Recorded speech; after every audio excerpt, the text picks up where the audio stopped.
Boa tarde, pessoal. Para quem não me conhece, meu nome é Alexandre Fortes. Eu sou médico de família, eu não sou ortopedista, como muita gente sempre pergunta. Essa é uma pequena apresentação sobre um tema extremamente relevante que a gente vê praticamente todos os dias. Já é a terceira vez que eu apresento uma aula aqui.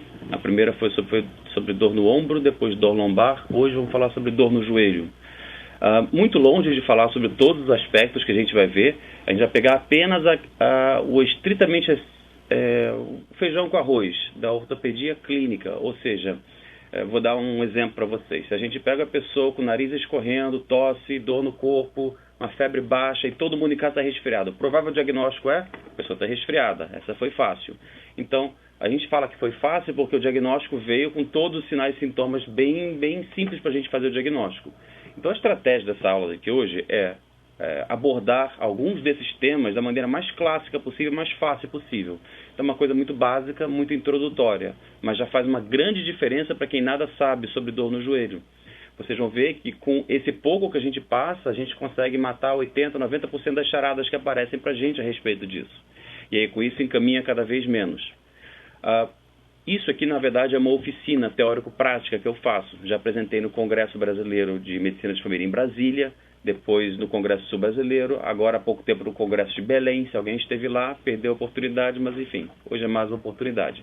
A dificuldade é, número 1, por conta da internet, a dificuldade, velocidade de cada local, tem muitos vídeos nessa apresentação para exemplificar, para facilitar o entendimento de algumas coisas. A gente não vai conseguir reproduzir os vídeos. Então a minha sugestão é: todos esses vídeos eu tirei do YouTube. Entra no YouTube, procura lá que vocês vão ver os mesmos vídeos e vai ficar muito mais simples de entender algumas coisas. A segunda dificuldade que nós vamos ter é a prática, botar a mão na massa, estar examinando o joelho na hora faz toda a diferença, porque entender é uma coisa, eu peguei, eu visualizei, eu compreendi, mas não consegui reproduzir. Então fazer é muito importante. O que eu vou sugerir é: vamos ver os vídeos, eu vou explicar a teoria e vocês aí entre si tentem reproduzir as manobras semiológicas agora, ao vivo. E aí depois tragam as dúvidas. Escrevam para mim que eu vou tentar responder na medida do possível. Então vamos lá. Vamos passar. Isso aqui geralmente eu dou uma hora e meia. Hoje me deram 40 minutos, então eu vou passar batido por algumas coisas. Por favor, desliguem os celulares, não conversem com o colega do lado, para não perder a oportunidade, que eu vou passar bem rápido mesmo, tá bom? Então vamos lá. Dor no joelho. A gente precisa lembrar de anatomia, fiquem tranquilos, eu vou pegar leve, eu não vou revisar nada que não seja estritamente necessário. Então a gente tem que lembrar que para o joelho nós estamos falando de fêmur, tíbia, patela, grosseiramente é isso. Entre o fêmur e a tíbia a gente tem os meniscos, que servem para estabilizar a posição da tíbia e do fêmur, um em cima do outro. A gente chama isso de uma estabilidade estática. Mas se fosse apenas isso que mantivesse o joelho no lugar, na hora que a gente dobrasse o joelho já sairia do lugar, estaria luxando, estaria deslocando. Então, para evitar que o joelho saia do lugar, com frequência a gente tem os ligamentos e os músculos. Então, eles promovem a estabilidade dinâmica. Eles vão permitir que a gente possa movimentar o joelho, flexionar ele sem que ele saia do lugar. E a patela também. Então, a gente precisa lembrar da anatomia que tem os meniscos e os ligamentos. Dos ligamentos, os mais importantes são os colaterais. Onde é que estão os colaterais? Na lateral e na medial, né? Tão simples quanto isso. E também temos os ligamentos cruzados, estão dentro do joelho, que vão impedir que a canela, que a perna vá para frente ou para trás, tá? Bom, tem também os ligamentos da patela, mas daqui a pouco eu falo sobre eles. E tem a superfície articular, a superfície cartilaginosa, superfície condral. A musculatura que a gente vai precisar lembrar, gente, o mais importante é que a musculatura, o vasto medial, como vocês podem ver na parte medial da coxa. Por quê? Mais adiante vocês vão entender. Mas, por enquanto, de toda a anatomia dos músculos, o mais importante para lembrar é o vasto medial. Daqui a pouco eu vou explicar o porquê. Então, aqui só revisando, a gente tem o quadríceps, são 4 músculos da coxa. Tem o ligamento patelar, o ligamento da banda iliotibial, que é o final da banda da face lata. Tem os ligamentos da panturrilha, que são os gastrocnêmios, e pronto. Isso é importante saber. Tem que lembrar que a gente tem as bursas. E para que servem as bursas? Uma bursa é como se fosse uma almofadinha que vai evitar o atrito do tendão ou do músculo diretamente com o osso. Então, o ligamento ou o tendão atritando com o osso vai promover desgaste. A bursa está ali entre um e outro justamente para evitar esse desgaste. mas as bursas podem inflamar, principalmente quando tem muita pressão sobre elas. A gente vai falar sobre isso também um pouquinho. Então tem as bursas pré-patelar, infrapatelar, bursa da pata de ganso ou bursa anserina. Vamos falar um pouquinho sobre elas. E a cápsula sinovial. Isso aqui é uma coisa que eu, particularmente, sempre tive muita dificuldade de entender, até que eu entendi. Eu vi esse vídeo. Isso aqui, na verdade, é uma animação que mostra em 3D, vai movimentando essa imagem, e você vai vendo que a cápsula sinovial é uma bolsa cheia de líquido sinovial. E isso daí, no velhinho, tende a esvaziar, a murchar, ficar que nem um pneu murcho de um carro. E quando murcha, o osso começa a bater com o osso. E aí então começa a promover o desgaste, a artrose. Ácido hialurônico é uma coisa que os reumatologistas usam muito e é um dos excelentes tratamentos para artrose, para osteoartrite. O que ele faz? Ele infiltra ácido hialurônico dentro da bolsa dessa cápsula sinovial. É como se fosse encher o pneu do carro. E aí então você distancia o espaço entre o osso e o outro, entre o fêmur e a tíbia, e evita o contato, o choque de osso com osso. Então, essencialmente é isso. Isso aí seria como se fosse um pneu de um carro para evitar que a roda fique batendo no chão, tá? Vendo o vídeo vai ficar mais fácil, porque aqui não tem como transmitir o vídeo para vocês. Aqui, então, só para vocês entenderem que os meniscos são como se fosse uma cartilagem, como se fosse a própria orelha, tá? Uma superfície cartilaginosa. Cartilagem, vamos lembrar que não tem irrigação sanguínea, então, se cortar, se rasgar, ela não cicatriza, porque não tem vasculatura. E grande parte dos problemas relacionados a trauma de joelho tem a ver com isso. E a patela, uma das principais vítimas, ou que provocam dores no joelho. Note que no slide de cima você vê o corte da patela e do fêmur, e ele mostra uma distância. A patela tem que ter um osso bem chato, porque ela é bem implicante. Ela fala assim, se eu não estiver onde eu quero estar, eu vou te causar dor. Então a patela não pode estar nem muito alta, nem muito baixa, nem muito para um lado, nem muito para o outro, nem muito inclinada, nem pouco inclinada. Ela é muito chata. Grosseiramente é isso. Aqui a gente entende um pouquinho melhor essa história. No slide da esquerda, vocês podem ver a distância de P até A deve ser semelhante à distância de A até T. Isso é a altura patelar correta, ou ideal. Então você tem ali A dividido por P tem que estar perto de 1. Ou seja, tem que ser basicamente a mesma coisa. Se a patela estiver alta demais ou baixa demais, pode ser causa de dor no joelho. E no slide da direita, vocês podem ver que a patela ela é fixada no mesmo eixo por tração de cima para baixo e de um lado para o outro. Em cima ela é tracionada pelo quadríceps, embaixo pelo tendão patelar. Medial pelo vasto medial. E lateral, e aí tem 3 estruturas diferentes. Tem a banda iliotibial, tem a plica sinovial e tem o retináculo lateral. Então olha só a matemática. Lateralmente eu tenho 3 pessoas puxando esse cabo de guerra. Medialmente eu tenho só uma, que é o vasto medial. O que vai acontecer se o meu vasto medial atrofiar ou for fraco? A tendência é esse cabo de guerra que já está em desvantagem, puxar a patela mais para o lado. Pronto, acabei de descrever a principal causa de dor em adulto jovem. É a condromalácia de patela, que é exatamente isso, quando a patela foge do eixo dela e quando eu vou dobrar e vou flexionar e esticar o meu joelho, essa patela que deveria se mover para cima e para baixo, em cima de um trilho, ela pula para fora desse trilho. Ela foge da excursão patelar, que é o que a gente chama. Então essa fuga da excursão patelar, quando ela sai do trilho, passa a desgastar, é osso raspando em cima de osso. Aqui vocês podem ver. A patela anda exatamente como se fosse um trilho de trem. Se ela pular para o lado de fora, ela raspa o osso ali. E esse raspar, saindo do trilho, provoca dor. Toda vez que eu dobro e estico o joelho, condromalácia de patela. Pronto, 80% dos casos de dor no joelho em adulto jovem é isso. Ou mais até. Então vocês viram como uma coisa simples. Mas para entender isso, precisa ter alguns conceitos básicos da anatomia e da fisiologia. Então pronto, de anatomia era isso que eu achava importante revisar. O resto, quem tiver curiosidade de estudar por conta própria, eu recomendo. Volto a dizer aqui, é o básico do básico do básico. Não dá para esmiuçar muito. Não é uma aula para ortopedistas. Vamos lembrar um pouquinho da semiologia, algumas terminologias. O geno varo e o geno valgo. Lembra, o valgo não cavalga. Então, o valgo quem é? O joelho virado para dentro, o joelho arqueado. E o varo é a perna de cowboy. Tá? É importante saber essa denominação? Não tanto. É importante você saber o que isso vai causar. Na direita tem 2 fotos de pessoas correndo e de como que a gente pode identificar um geno varo ou um geno valgo. Por que isso é importante? Porque esse desvio do eixo vai aumentar o desgaste da região do platô tibial. Então, a tíbia vai encostar no fêmur. Se esse ângulo está diminuído de um lado, aumentado do outro, vai aumentar o desgaste de um lado em cima do outro, vai ser o desgaste desigual. É como num barco, numa embarcação. Se todo mundo vai para um lado do barco, o barco fica cambado para um lado. Então é bom equilibrar as forças. A mesma coisa aqui. Um desvio do eixo, como a gente coloca aqui nesse slide de cima à direita, onde fala do ângulo Q é de quadríceps, tá? O ângulo Q. É normal ter uma angulação de aproximadamente 5 graus. Mais ou menos, mais do que isso, já tem uma anormalidade, que pode ser em varo ou em valgo. E como é que a gente calcula esse ângulo Q? Você traça uma linha da cabeça do fêmur até o pé. Se o teu joelho está passando lateralmente a essa linha, você tem um geno varo. Se está passando medialmente essa linha, você tem um geno valgo. Ok? E olha só uma outra coisa curiosa. Às vezes, essa alteração do ângulo Q pode ser por causa de um pé pronado. A pessoa tem o pé chato. Então, isso pode fazer com que o joelho acabe ficando arqueado, porque o pé da pessoa é virado para dentro. Então, muitas das vezes, a dor do joelho não está no joelho, mas está em algum lugar distante. A origem do problema ser no quadril ou pode ser no tornozelo, não necessariamente no joelho. E como é que a gente vai identificar um pé pronado? Pede o paciente tirar o sapato e olha, vê como é que ele pisa.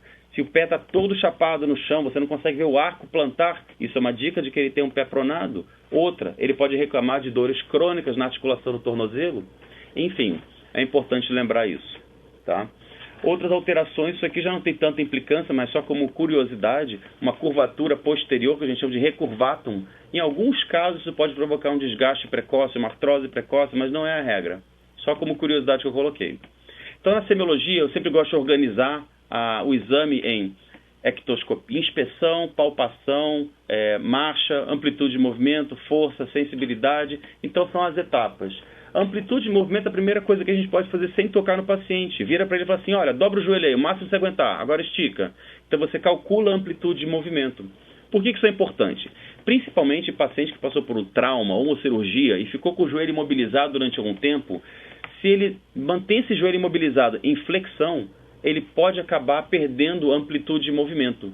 Se eu perco na extensão, ou seja, se eu não consigo esticar minha perna completamente, isso atrapalha muito mais do que se eu perder em flexão. Se eu tenho uma flexão de até 90 graus do joelho, eu consigo fazer tudo, até subir escada. Agora, se eu perco em extensão, se eu não consigo esticar minha perna, nem que seja por um pouquinho de nada, eu não consigo nem andar direito. Então, uma articulação é feita para articular, não para ficar imobilizada. O que eu estou querendo dizer com isso? Qualquer paciente que tenha que imobilizar a perna por muito tempo vai ter uma restrição da amplitude de movimento. E o nosso papel é ensinar ele o quanto antes isso. Olha, tu tem que dobrar e esticar esse joelho, mesmo que seja sem carga, dentro da piscina, dentro d'água, deitado na cama, sem resistência.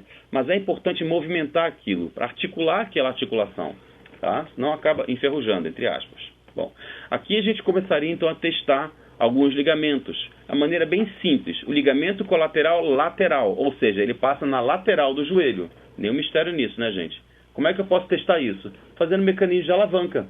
Imaginem que eu queira arrebentar o ligamento colateral fazendo uma alavanca. Olha como as mãos do examinador estão posicionadas. Se ele forçar, se ele fizer uma alavanca, a tendência dele é jogar o joelho do cara para fora. Isso vai arrebentar o ligamento colateral lateral. Pá. Então agora a gente não quer mais arrebentar o cara, a gente quer só testar, saber se ele está ou se ele não está bom. O ligamento é como um elástico, ele vai e volta. Então ele tem uma certa elasticidade, mas isso vai só até um certo grau. Ah, Alexandre, como é que eu vou saber se está esticado demais ou não? Se tem alguma alteração no ligamento? Compara com o outro lado. O cara está com dor no joelho direito, então vê o joelho esquerdo primeiro, depois compara com o lado direito. Tem uma frouxidão maior, então está alterado. E você pode classificar essa frouxidão em leve, moderada, grave, ou grau 1, grau 2, grau 3, como vocês quiserem. Mas o importante é entender o seguinte, o grave é quando o elástico arrebentou, quando teve uma ruptura. O que quer dizer isso? No que eu estou fazendo a manobra de alavanca para tentar forçar aquele ligamento, eu vou sentir que não tem limite, eu posso continuar empurrando e vai sair do lugar se luxar, porque perdeu a estabilidade dinâmica. Então, os casos graves, os casos de ruptura total, são os casos que a gente precisa encaminhar para o ortopedista. Os casos onde eu tenho apenas uma frouxidão ligamentar, eu não preciso. Por quê? Porque não é cirúrgico. O tratamento vai ser tirar a dor e recuperar a musculatura e o ligamento. Como? Com fisioterapia. Então, isso já torna desnecessário grande parte dos encaminhamentos. Eu vou testar o ligamento, eu vou saber se esse caso é cirúrgico ou não. Como? Baseado na clínica. Então, poucas vezes vocês vão precisar de um exame de imagem aqui. E o ligamento colateral medial, agora está aqui o ponteiro, né? Beleza. O ligamento colateral medial, ele é medial, exatamente aqui. Então, esse mecanismo de alavanca que o examinador está usando, vocês podem ver, essa mão daqui, a mão da esquerda, empurra para dentro. A mão da direita empurra para fora. Está tentando forçar esse ligamento daqui. O paciente vai sentir dor? Vai, porque está com o ligamento estirado, está inflamado, está provocando dor, processo álgico, né? São sinais flogísticos. Mas precisa passar por isso. Então, nesses momentos, tem que ter um pouco de sangue frio. Fica, olha, eu sei que isso incomoda, mas eu preciso testar isso daqui. Testa, viu. Tem uma frouxidão? Tem. É completa? Não. Como é que eu vou saber? Compara com o outro lado. Esse seria uma outra animação para mostrar o que é o ligamento cruzado anterior. O ligamento cruzado anterior é o que está na frente. E qual é a função dele? Imagina que a gente consiga cortar ele aqui agora. O que vai acontecer? A tendência é a minha tíbia poder deslocar para frente, não tem nenhum freio. Nada vai segurar ela, nada impede que a minha tíbia vá se deslocar para frente, anteriormente. Então, o ligamento cruzado anterior, ele visa segurar ou visa estabilizar o deslocamento anterior da tíbia. E olha como é que a gente testa isso? Puxando ela, puxando a tíbia para ver se ela vem. Porque se não tem o cruzado anterior ali, eu vou puxar, ela vai vir. Vai vir todas, vai arrancar a perna? Não, mas ela vai estar com uma frouxidão. Então você vai puxar, como se estivesse sacudindo, que nem mostra aqui, e ela vai ter uma frouxidão, vai estar muito mais móvel do que o outro lado. Esse é um outro vídeo que mostra uma outra manobra para testar o ligamento cruzado anterior, chama-se teste de Lachman. Esse é o que eu estou dizendo, bota no YouTube, teste de Lachman, aí vocês vão ver, tem dezenas e dezenas de vídeos exemplificando isso. Hoje a gente não vai conseguir demonstrar isso para vocês, então eu estou dando a dica. YouTube, excelente ferramenta. Ligamento cruzado posterior, o que ele faz? Ele evita o movimento posterior da canela, da perna. Então como é que a gente testa isso? Empurrando, empurra a perna da pessoa.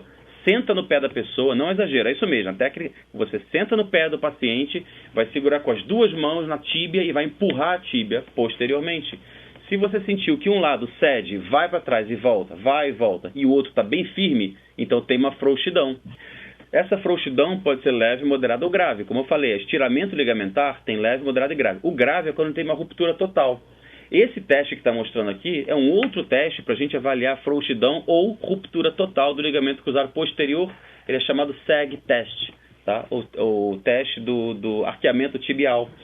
No desenho, embaixo à direita, vocês podem ver o que acontece quando a pessoa deita a perna, a superfície posterior do joelho em cima de uma toalha. Essa curvatura daqui se desfaz, ela deforma. Então a perna, você vê que a perna está caída quando você compara com a outra perna. Nessa foto aqui à esquerda, você está comparando uma perna com a outra. E consegue se ver muito bem exatamente isso aqui. Olha, nesse sinal daqui, na tuberosagem anterior da tíbia, tem um arqueamento ali. Tem uma foto que mostra isso melhor. Daqui a pouco a gente chega nela, eu repito então. Então aqui, nessa imagem, a gente consegue resumir, olha, o teste da gaveta anterior, onde eu tento puxar a perna. O teste da gaveta posterior seria o contrário, empurrar a perna. O teste Lachman, que não dá para ver, não tem vídeo, é essencialmente isso, é fixar o fêmur e tentar fazer a mesma coisa que a gente faz na gaveta anterior, só que com uma mão só. Esse teste, o teste Lachman, ele tem uma sensibilidade, uma especificidade bem maiores do que o teste da gaveta, tá? Para testar menisco, tem esse teste aqui, o teste Apley. Vou falar sobre ele daqui a pouco. Meniscos. O que a gente pode ter de acometimento no menisco? O menisco pode ter basicamente 3 tipos de rasgos. Eu vou falar em rasgo mesmo, tá?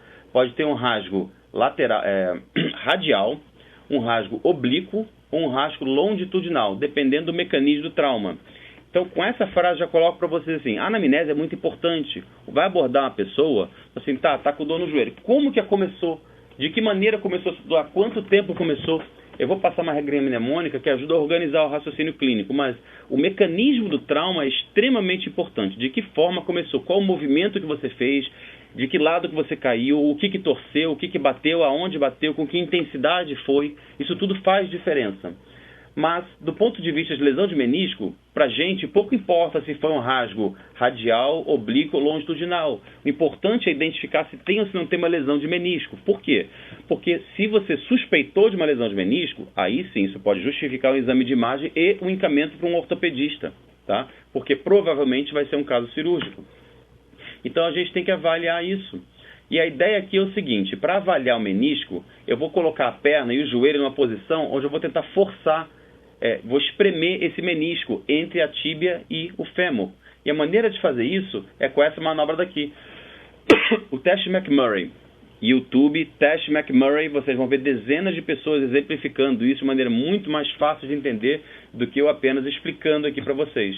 Uma variante do teste McMurray, que é mais simples de explicar, é essa. O paciente decúbito ventral, barriga para baixo, vai flexionar o joelho e você vai fazer tração, vai puxar essa perna e fazer o movimento de rotação interna e externa do pé. E depois você vai repetir o processo empurrando, pressionando essa perna contra a marca, fazendo movimento de rotação interna e externa do pé. Isso deve exacerbar a dor do paciente, ele vai reclamar de dor. É um teste provocativo que fala a favor, ele não fecha diagnóstico. Uma outra maneira da gente testar menisco é fazer a mesma coisa. Olha aqui, a rotação interna ou externa, tanto faz, tem pressão. Qual que é a pressão que a gente está usando? É o próprio peso do paciente. Manda ele agachar. O paciente vai reclamar de dor fazendo isso.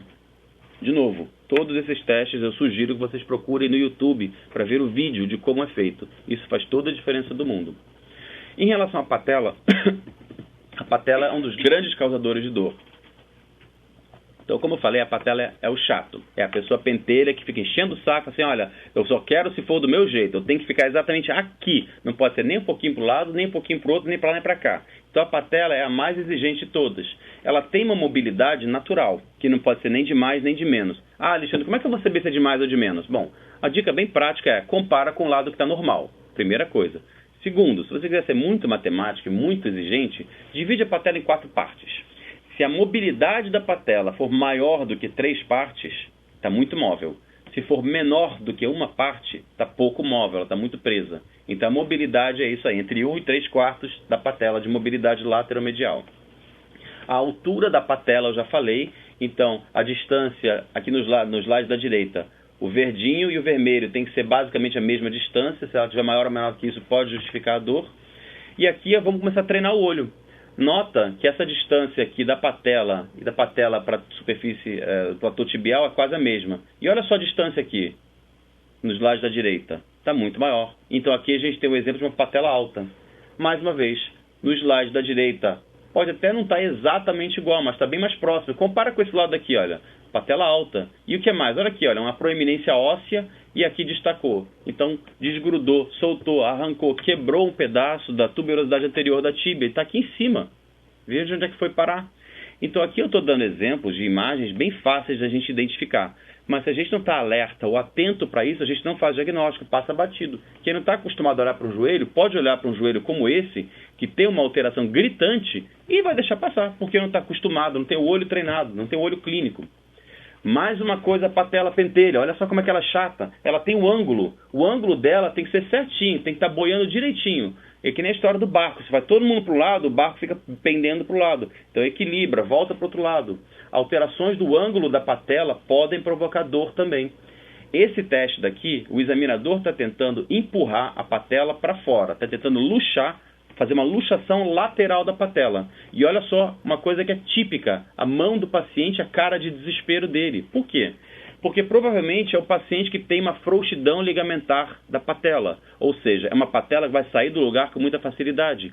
Se você tentar reproduzir essa luxação, se você tentar fazer o mesmo, se você tentar luxar essa patela, a gente chama de teste de apreensão, o paciente tende a fazer esse movimento, aquela cara de pânico do tipo, vai tirar do lugar, isso dói horrores, e vai botar a mão, vai segurar, vai pedir, pelo amor de Deus, para, porque vai sair do lugar. Então, isso chama-se teste de apreensão. Na página do Facebook, eu criei uma página no Facebook justamente para facilitar a vida de todo mundo. Todos esses slides, imagens e vídeos tem lá, inclusive vídeos reais. Então, tem a Ortopedia Clínica para Médicos de Família, é o nome da página. E lá tem um vídeo de um caso real de luxação de patela filmado numa emergência e da redução. Então você vai ver o paciente que foi dopado com morfina e na hora que eles reduzem, mesmo sob efeito de morfina, o cara dá um grito de dor. Só para vocês terem ideia da intensidade da dor que é isso daqui. Esse slide é só para mostrar o que eu falei, que a luxação, que a entorse ou a distensão ligamentar podem ter 3 graus, leve, moderado e grave. O grave seria a ruptura total. O leve e moderado é aquele elástico que foi, mas voltou e ficou frouxo. Então a fisioterapia serve justamente para diminuir essa frouxidão ligamentar. Do ponto de vista de problemas relacionados ao joelho, o que a gente pode selecionar aqui? A gente pode dividir o joelho didaticamente em 4 partes. O joelho anterior, lateral, medial e posterior. E olha como é fácil. Vamos lembrar da anatomia. O que eu falei que tem no joelho lateral? O ligamento colateral, o menisco lateral e a banda iliotibial. E no joelho medial? Tem o ligamento colateral medial, tem o menisco medial. Tem a bursite da pata de ganso que eu não falei ainda. No joelho anterior tem um pouquinho mais de coisa, mas a principal coisa no joelho anterior é a patela e as bursas, as principais causas de dor. E no joelho posterior, essencialmente, o que pode acontecer é o cisto poplíteo, que é mais comum no idoso. A gente ainda pode tentar dividir didaticamente entre crianças, adultos e idosos. Aí eu pergunto para vocês, o que é mais comum de ter? Quem é mais propício a ter artrose? Uma criancinha ou um idoso? Um idoso. Então, alguns diagnósticos vão vir muito mais, provavelmente, um grupo etário do que outros. E dependendo do local onde está, a gente vai enquadrar nessa ou naquela patologia. Então, por exemplo, doença de Osgood-Schlatter é muito comum em adolescentes, eu vou falar sobre isso. É apofisite tibial, é a mesma coisa. As luxações de patela são muito mais comuns em crianças e adolescentes jovens. Já no adulto, a causa mais frequente de dor no joelho é a condromalácia de patela, que é exatamente aquela coisa que eu falei. O enfraquecimento do músculo vasto medial e o desbalanço, desequilíbrio de forças da patela jogando ela para o lado. Quando a patela começa a fugir da excursão patelar, provoca dor, atrito de osso com osso, e isso é a condromalácia de patela. Vamos lá então, vamos didaticamente falar das crianças primeiro. Olha lá, apofisite tibial, também conhecida como síndrome de Osgood-Schlatter. O que é isso? É uma inflamação do local de inserção do tendão patelar. O tendão patelar sai da patela e vai se ligar na tíbia. No lugar onde ele se enterra, se ele liga na tíbia, ali é justamente na placa epifisária, na placa de crescimento, onde tem um osso um pouquinho mais mole. Então, de tanta tração que posso provocar ali, de estar pulando, correndo, brincando, eu posso acabar afrouxando. Afrouxando não é uma palavra boa. Posso acabar tracionando cada vez mais aquele osso que já não é um osso tão duro, um osso mais mole, e isso então vai provocando uma reação inflamatória no osso, que pode inflamar, inflama e demacia, então você vê essa tuberosidade anterior mais saltada, esse sinal que tem aqui, tá? Isso é uma consequência de vários processos inflamatórios repetitivos. O que tem que fazer? Repouso, gelo, talvez anti-inflamatório se estiver dando muito, mas não precisa. Na maioria das vezes, só com repouso, com gelo, já resolve. Olha aqui de novo, um outro sinal aqui, a tuberosidade anterior da tíbia, que está inflamada. E nessa foto daqui, isso aqui é raro, teve até a avulsão de um pedaço da tuberosidade anterior da tíbia. Tá? Por quê? De tanta tração que sofreu, de tanta tensão no ligamento patelar. Isso daqui é uma inflamação também, só que da outra extremidade desse mesmo ligamento. Então, na doença de Osgood-Schlatter é o ligamento patelar na parte tibial. Agora, a tendinopatia patelar é o mesmo ligamento, só que na outra polaridade, no outro polo, na parte onde ele se insere na patela. E isso é mais comum em pessoas que têm o hábito de estar descendo escada ou correndo em ladeira abaixo. São os movimentos que mais forçam essa parte do ligamento patelar. É muito comum em adolescente ou adultos jovens e tem a ver com esse tipo de atividade. Atividade de salto, de pulo, principalmente correndo ladeira abaixo. Tratamento, gelo, repouso anti-inflamatório, acabou. Isso melhora em algumas semanas. Nenhum mistério. Agora, a luxação de patela. Aqui vocês podem ver como é fácil de identificar uma luxação de patela. Luxação de patela é exatamente isso, é um movimento de lateralização. Por sinal, assim, a luxação lateral é basicamente a regra. Eu nunca ouvi falar de luxação medial da patela. Deve existir, mas eu nunca vi e nunca ouvi falar. Então, quando a gente fala em luxação de patela, a princípio a gente está falando de luxação lateral, tá bom? E essa foto daqui está mostrando o que seria o sinal do J, que é o movimento em que a patela sai da excursão patelar. Tem um slide mais adiante que vai mostrar isso melhorzinho, tá? Bom, adultos. Dor no joelho de adulto, qual a principal causa que eu falei? É o desequilíbrio das forças de tração na patela. E o principal músculo envolvido é o vasto medial. Por quê? Porque é o único que faz a tração, naquele cabo de guerra, a tração medial da patela. Se meu vasto medial está fraco, a tendência é a patela se deslocar lateralmente e essa saída da excursão do trilho vai provocar dor quando eu vou flexionar e estender meu joelho. Como que eu resolvo a condromalácia de patela? Musculação. Eu tenho que fortalecer o vasto medial. É só isso? Essencialmente. E a dor? Anti-inflamatório, repouso. Passou a fase de dor, entrou na fase de reabilitação, fortalecimento do vasto medial. Bota no YouTube, fortalecimento do vasto medial. Ou condromalácia de patela. Vocês vão ver diversos vídeos ensinando técnicas simples de como reabilitar isso em casa mesmo. Não precisa de academia. Olha aqui o sinal do J que eu falei, a patela saindo do movimento de excursão patelar E o que acontece é exatamente isso, olha, osso batendo em osso. Isso vai provocar o desgaste precoce. Esse desgaste da superfície cartilaginosa vai acabar levando à artrose precoce, artrose secundária a trauma. Isso daqui é a foto de uma paciente que eu tirei no centro de saúde onde eu trabalho, mulher de 40 e poucos anos de idade, que sofreu um trauma na infância, na 20 e poucos anos de idade, ela fraturou a patela. A fratura consolidou, mas o fato de ter tido uma fratura aumentou muito o desgaste ósseo, então ela acabou fazendo uma artrose secundária ao trauma. Olha só como está essa patela relacionada ao fêmur. E olha aqui, osteófitos. Osteófito é sinal de osso batendo com osso, que provoca a formação de novo crescimento ósseo. Entrando então agora nas bursas. Gente, eu sei que é corrida, eu sei que eu estou voando, mas é porque é muito conteúdo para passar em pouco tempo, tá? Então, de novo, esse material todo está disponível para qualquer um, depois pega e vê. Das bursas, as bursas, qualquer uma dessas bursas pode inflamar. Esse é o caso de uma senhora que eu atendi lá no centro de saúde, 92 anos de idade, resolveu ajudar a filha que tinha acabado de se mudar, então ela passou grande parte do dia ajoelhada, limpando algumas coisas do chão. Então, o traumatismo, pelo fato de ela estar ajoelhada em cima da bursa pré-patelar, inflamou a bursa e ficou essa bolota aqui. Qual é o tratamento? É inflamação. Então, gelo, repouso, anti-inflamatório. 92 anos de idade, não aconteceu nada, uma semana depois ela estava ótima, pronta para outra. Só que essa bursa também pode infectar. Se eu fiz algum tipo de procedimento cirúrgico, se eu fiz alguma infiltração, ou se a pessoa teve alguma lesão, entrou uma bactéria e provocou infecção. Graças a Deus que isso é raro. Menos de 5% dos casos de bursite são infecciosas. A grande maioria é traumática. Mas quando é infecciosa, se tiver formação de cavidade ou pus, tem que drenar ou entrar com antibiótico logo. Bom?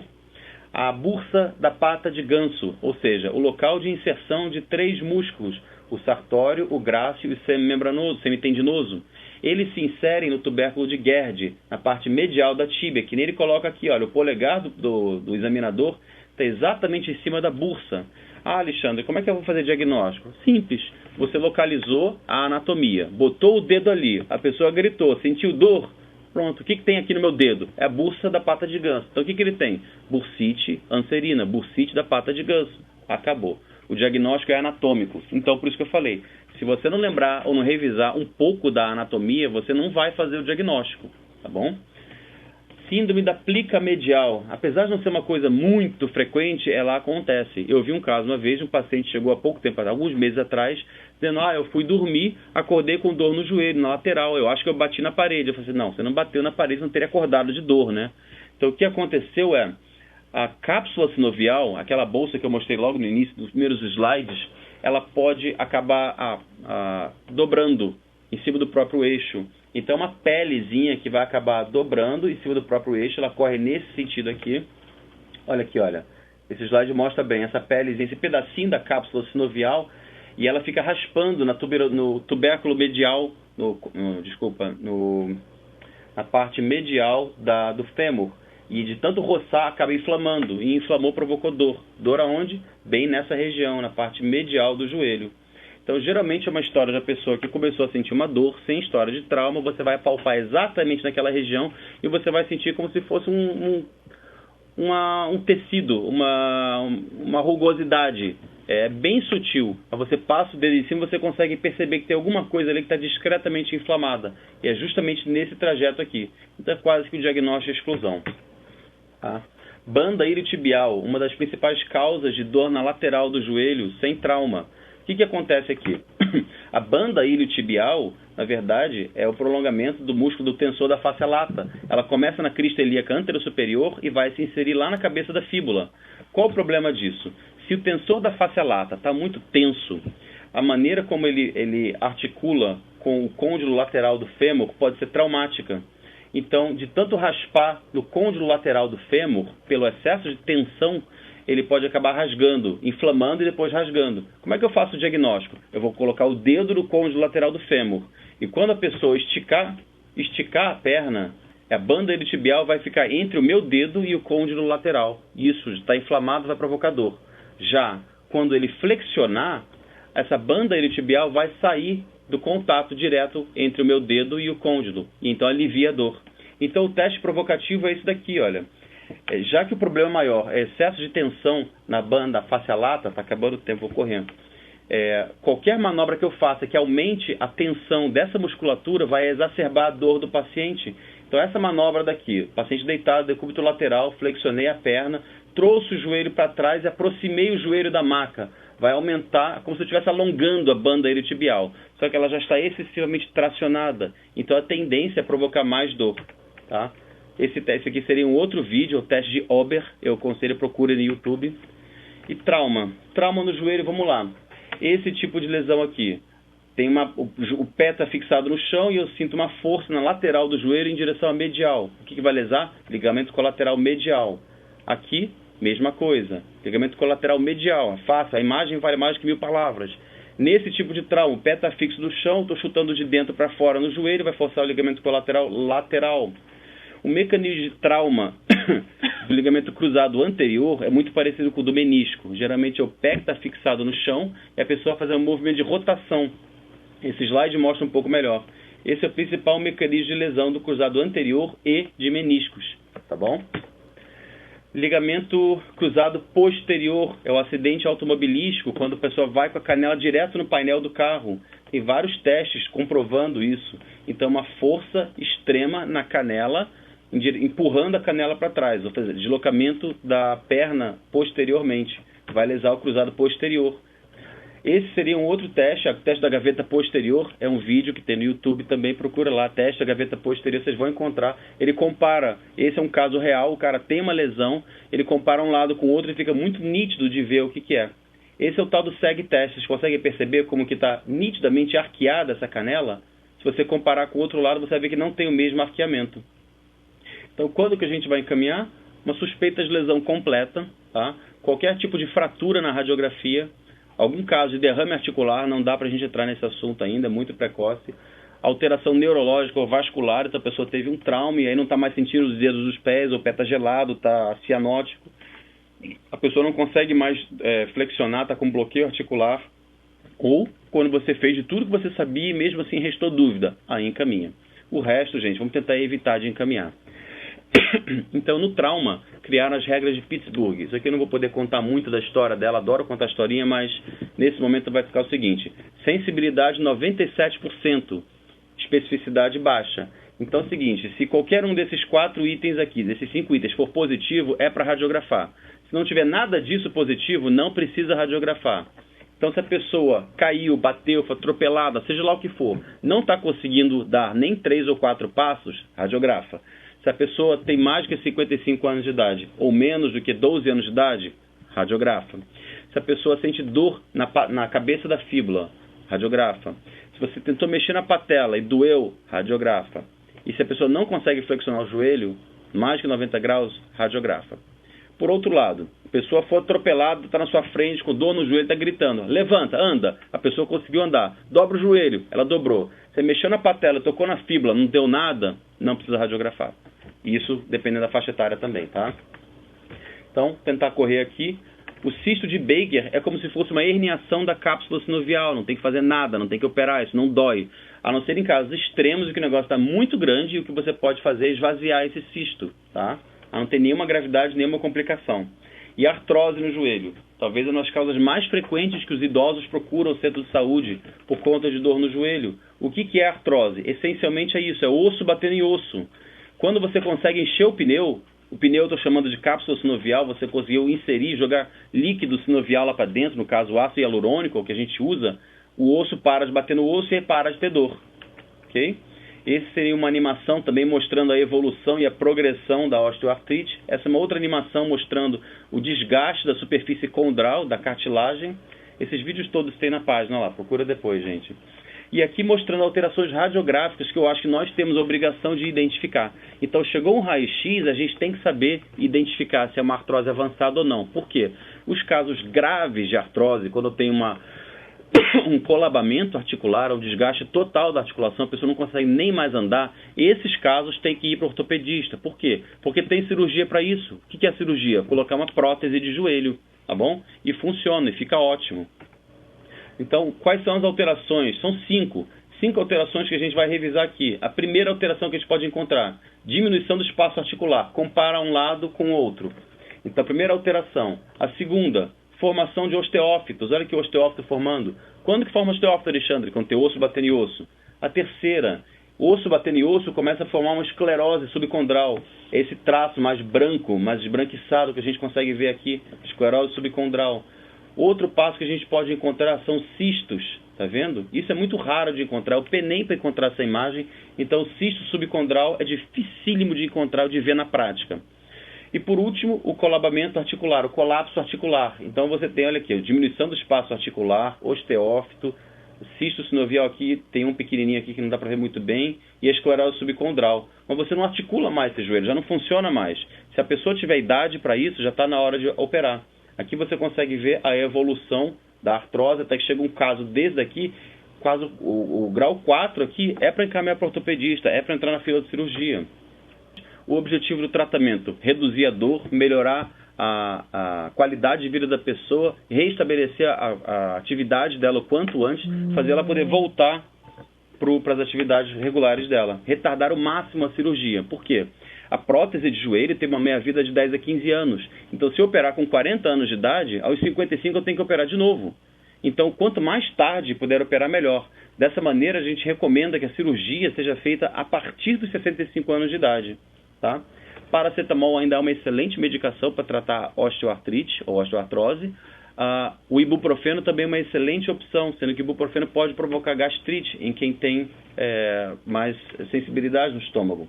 Não existe nenhum anti-inflamatório superior ao outro, mas o que a gente vê é que quando a gente entra com anti-inflamatório e não responde, você pode trocar por outro anti-inflamatório e aí sim você pode ter uma resposta. É semelhante ao tratamento da depressão. Às vezes um antidepressivo não tem muito efeito, mas o outro tem.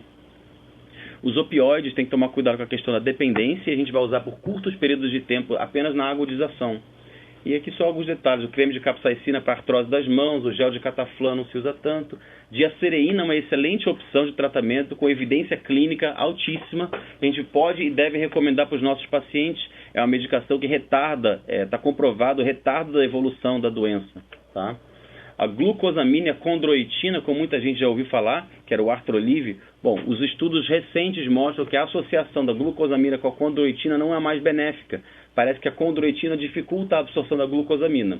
A glucosamina isolada, por outro lado, é uma medicação muito boa e tem evidência comprovada em retardar a progressão da doença.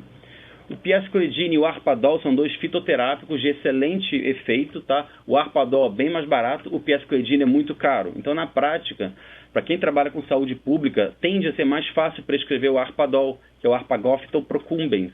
O ácido hialurônico, o problema dele é que você precisa de 3 a 4 injeções por semana, infiltração intraarticular, para encher o pneu da cápsula sinovial. Os corticoides injetáveis, a princípio, eu não recomendo vocês fazerem, a não ser que tenha um especialista com prática do lado, porque pode dar complicação. Quando que a gente vai fazer um encaminhamento no caso de artrose? Então, nos casos avançados, no caso de precisar de uma infiltração e você não puder fazer a infiltração, e a dor intratável, a pessoa que está com aquela dor que você está com medicações todas em máxima dose e não melhora, ou a impotência funcional. As indicações de artroplatia, eu vou falar assim, artrose, essencialmente artrose grave que não teve jeito, ou a idade do paciente com desvio muito grande. Pronto, consegui acabar a tempo essa maratona. Eu sei que foi muita coisa, gente, mas gostaria de ouvir as dúvidas de vocês agora. A infiltração com ácido hialurônico eu só recomendo fazer se você tiver experiência para fazer a infiltração. Por quê? Se fizer com a técnica errada, você pode acabar provocando uma sepse intraarticular. E outra, tem mais um problema, o ácido hialurônico é caro e você tem que fazer infiltrações 3, 4 vezes por semana. É uma excelente medicação, tem excelente efeito, mas na prática, geralmente, quem acaba utilizando isso são os reumatologistas. Então, perguntar aqui, um paciente com artrose de joelho sem possibilidade de cirurgia, em uso de PACO, que é o paracetamol com a codeína, mas anti-inflamatório não hormonal, sem alívio da dor, ou seja, você está fazendo medicação, ele não está melhorando. O que pode melhorar muito a artrose? Número 1, as medidas mais simples, perder peso, fortalecimento muscular, fisioterapia, acupuntura, hidroterapia, os fitoterápicos que eu falei, aí, o piasclidine e o arpadol, são excelentes medicações, a glucosamina, muito boa. Essas são as diversas outras opções, e quanto mais opções você agregar, a tendência é melhorar, mas a perda de peso é fundamental. Os estudos mostram que se a pessoa perde de 5 a 10% da massa corporal, ela reduz a chance em até 50% de evolução dessa osteoartrite dela. Então, perder peso é muito importante, fortalecimento muscular, alongamento, fisioterapia, fitoterápicos, acupuntura. Olha, sobre a cloroquina, eu fiz uma pesquisa recente no UpToDate, eu não encontrei nada falando sobre a cloroquina. Pode até ser que tenha, mas eu não encontrei. O que eu encontrei de evidência, as medidas não farmacológicas, essencialmente a questão de perder peso e fazer fortalecimento muscular, das medidas farmacológicas, o paracetamol e o ibuprofeno, os anti-inflamatórios para os casos de agudização, a glucosamina, o Artrolive, que é o Artrodar, o Artrodar é a diacereína, é o nome da substância, o Arpagopton procumbens, o Piascoedine, esses têm uma evidência um pouco controversa, mas a glucosamina sim. Eu não encontrei sobre a cloroquina. Excelente pergunta. Diferença entre os anti-inflamatórios tradicionais e inibidores seletivos de COX-2. Vamos lá. Não existe um anti-inflamatório superior ao outro. Então a gente vai escolher esse ou aquele anti-inflamatório baseado no perfil de efeito colateral. Pega, por exemplo, uma pessoa que acabou de ter um quadro de uma úlcera gástrica. Se você usar um anti-inflamatório tradicional, a tendência é piorar ou agudizar. Então, nesses casos, você vai selecionar um anti-inflamatório inibidor seletivo de COX-2. Nos casos de um paciente que não tem problema de estômago, mas é um cardiopata, por exemplo, tem uma insuficiência cardíaca, tem uma cardiomiopatia hipertrófica, alguma outra coisa assim, os inibidores seletivos de COX-2 têm um perfil não tão favorável. Então, nesses casos, você daria preferência aos anti-inflamatórios tradicionais. Então, a escolha vai ser muito mais baseada nos efeitos colaterais no paciente em si. Ótima pergunta. Dor crônica. A pessoa que tem uma dor crônica, o anti-inflamatório vai fazer cócegas, vai fazer nada. Nesse caso, a amitriptilina é uma boa opção. A codeína passa a ser uma opção também para os casos de agudização da dor. Eu tenho uma pessoa, por exemplo, que tem uma osteoartrite crônica, tem aquela artrose crônica de joelho. Eu uso o termo osteoartrite ou osteoartrose, às vezes é a mesma coisa, tá, gente? É só questão de nomenclatura. O termo correto e mais aceito hoje em dia é osteoartrite. Só que a gente é tão acostumado a falar em artrose e osteoartrose que às vezes sai uma, sai outra. Mas o uso da amitriptilina a longo prazo é excelente, porque ele é bom para dor crônica, utilizando a codeína nos casos de agudização. Em alguns casos, você até poderia utilizar um anti-inflamatório de novo. Por exemplo, a pessoa já tem uma artrose crônica e caiu, bateu com o joelho, então agudizou, fez um trauma. Aí sim você entra com anti-inflamatório. Mas no curso de longo prazo, a amitriptilina é uma excelente opção. A acupuntura é uma boa opção, mas de novo, gente, olha, da mesma maneira que a gente fala que o hipertenso não pode comer sal, o diabético não pode comer açúcar, a pessoa que tem artrose tem que perder peso. É tão simples quanto isso. De nada adianta você prescrever o melhor remédio do mundo se ele não perder peso e não começar a fortalecer aquela musculatura. A gabapentina é uma outra medicação muito boa para o tratamento de dor crônica. Eu não li nada a respeito dela especificamente na artrose, mas eu sei que para dor crônica é uma outra opção muito boa. Só que cara. Então, se você tem algum paciente que tem condições de comprar, de repente pode ser bom. De repente vale a pena procurar no UpToDate em algum outro lugar, mas eu fiz uma revisão agora antes do congresso lá de Belém, eu não encontrei nada falando da gabapentina. Isso seria mais para o pessoal da dor crônica, que trabalha com dor crônica. Pessoal, se alguém está tendo dificuldade de ler o que eu estou escrevendo, eu estou colocando aí que no Facebook tem a página chamada Ortopedia Clínica para Médicos de Família, e eu tenho um site pessoal chamado alexandrefortes.com. E tanto num quanto no outro tem todo esse material da aula e mais alguma coisa que pode ser interessante. No Facebook, por exemplo, estou toda hora atualizando e colocando vídeos de lesões reais que são filmados ou no ambiente externo ou na sala de emergência, para a gente ver na prática o que é o que a gente viu até agora na teoria. Bom, pessoal, acho que as dúvidas já foram sanadas, ninguém perguntou mais nada. Eu agradeço mais uma vez a oportunidade de estar aqui, para mim é muito bacana. É um projeto que eu acredito, que eu acho que todos os médicos de família têm que estar capacitados nisso. Na parte clínica é a mais simples da ortopedia, para a gente evitar de encaminhar excessivamente. A gente tem que também ajudar os nossos colegas ortopedistas que vivem sobrecarregados, não só com a parte clínica, mas com a cirúrgica. Assim como os fisioterapeutas também, que acabam pegando essas coisas cronificadas, sem necessidade. Coisas que a gente tem o dever e a obrigação de fazer. E coisas bem simples como vocês viram. Mais uma vez, então, muito obrigado e até a próxima.